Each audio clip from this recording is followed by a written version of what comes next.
Macron, président de la République, de la nomination du Premier ministre. C'est donc sans surprise qu'il vient de nommer un Premier ministre de droite.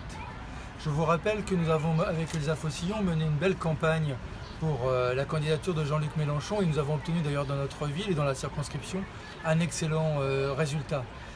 Pour le deuxième tour, c'est sans aucune ambiguïté que nous avons tous les deux appelé à faire barrage aux fascistes parce que c'est un véritable danger pour les populations de Gennevilliers, Colombes et Villeneuve-la-Garenne. Et nous disions d'entrée et en même temps que Emmanuel Macron allait se retrouver comme étant notre adversaire au niveau des législatives et dans toute la durée de la législature. Adversaire parce que c'est quelqu'un qui promet du sang et des larmes pour les salariés et pour les couches populaires.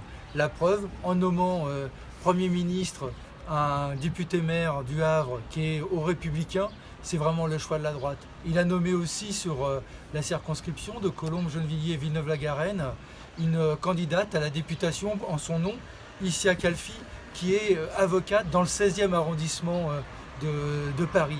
Des gens qui n'ont rien à voir avec nous, qui n'ont rien à voir avec les habitants de Gennevilliers, Colombes et Villeneuve.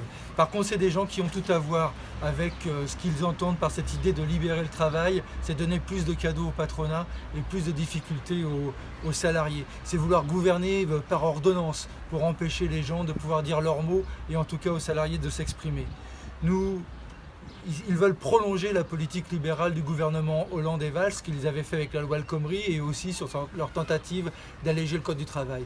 Et bien avec Elsa Faucillon, nous sommes déterminés à nous opposer à cela. Nous ferons respecter les habitants et les salariés de Colombes, Gennevilliers et Villeneuve-la-Garenne. Nous ferons tout pour qu'il y ait une majorité à l'Assemblée nationale et nous allierons avec les députés insoumis, les députés communistes, les députés vraiment de gauche, les députés écologistes pour empêcher Emmanuel Macron d'avoir une majorité et faire en sorte qu'il y ait enfin des lois qui respectent les gens.